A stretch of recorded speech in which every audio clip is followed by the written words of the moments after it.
পাচ্ছি। এখানে শেষ হয়েছি ইউনিয়ন পরিষদের কান্ডারি আমাদের প্রাণ হয়ে কাজ করা আমাদের প্রিয় ব্যক্তি জনি ইসলাম জনি ভাই। আসসালামু আলাইকুম। নাঙ্গল শহর যেমন আপনাদের শীতলক্ষ বুড়িগঙ্গা ও ধনুশ্রী এই তিনটি নদীর তীরে এই নারায়ণগঞ্জ শহর আমাদের প্রাণের শহর। এক সময় এমন ছিল যে আমাদের গ্রামগঞ্জের অধিকাংশ লোক এই নারায়ণগঞ্জ শহরে বসবাস করতে এবং নারায়ণগঞ্জ শহরে কেনাকাটা করতে। আমরা ছোটবেলায় দেখছি নারায়ণগঞ্জ শহরে আসছি আর নারায়ণগঞ্জের মানুষ ছিল অতিথি পরায়ণ এবং অনেক সুন্দর মনের মানুষ। আমরা ওর দিকটা সাহিত্য পরিষদকে ধন্যবাদ জানাই যে আমাদের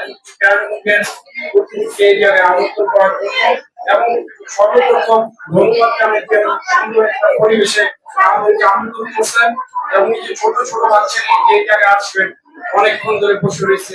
আমরা বক্তব্য দিলে হয়তো সরকারের একটা কথা বলতে চাই, এটা আমার ছোট্ট একটা কবিতা তারেক রহমানের পক্ষ থেকে। মা তুমি কাঁদছো কেন পশ্চিমী সন্ধ্যায় দুঃখ তোমার দূর করবে বলছে দেশ নায়ক তারেক রহমান ভাই। দুষ্ট লোকের মিষ্টি কথা কানে নিও না, কোমলমতি শিশুদের মানুষ করতে ভুলে যেও না।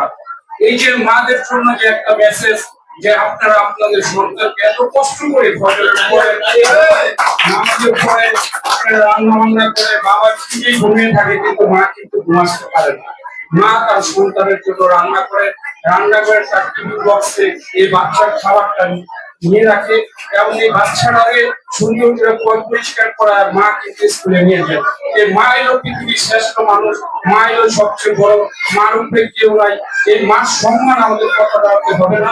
মাকে ভালোবাসুন এবং দেশকে ভালোবাসুন এবং দেশের প্রতিটা মানুষকে ভালোবাসুন। আমরা সকল ধর্মবর্ণ নির্বিশেষে আসেন আমরা এই দেশকে উন্নত একটা জাতি হিসেবে গড়ে তুলি, এই বলে আমি আমার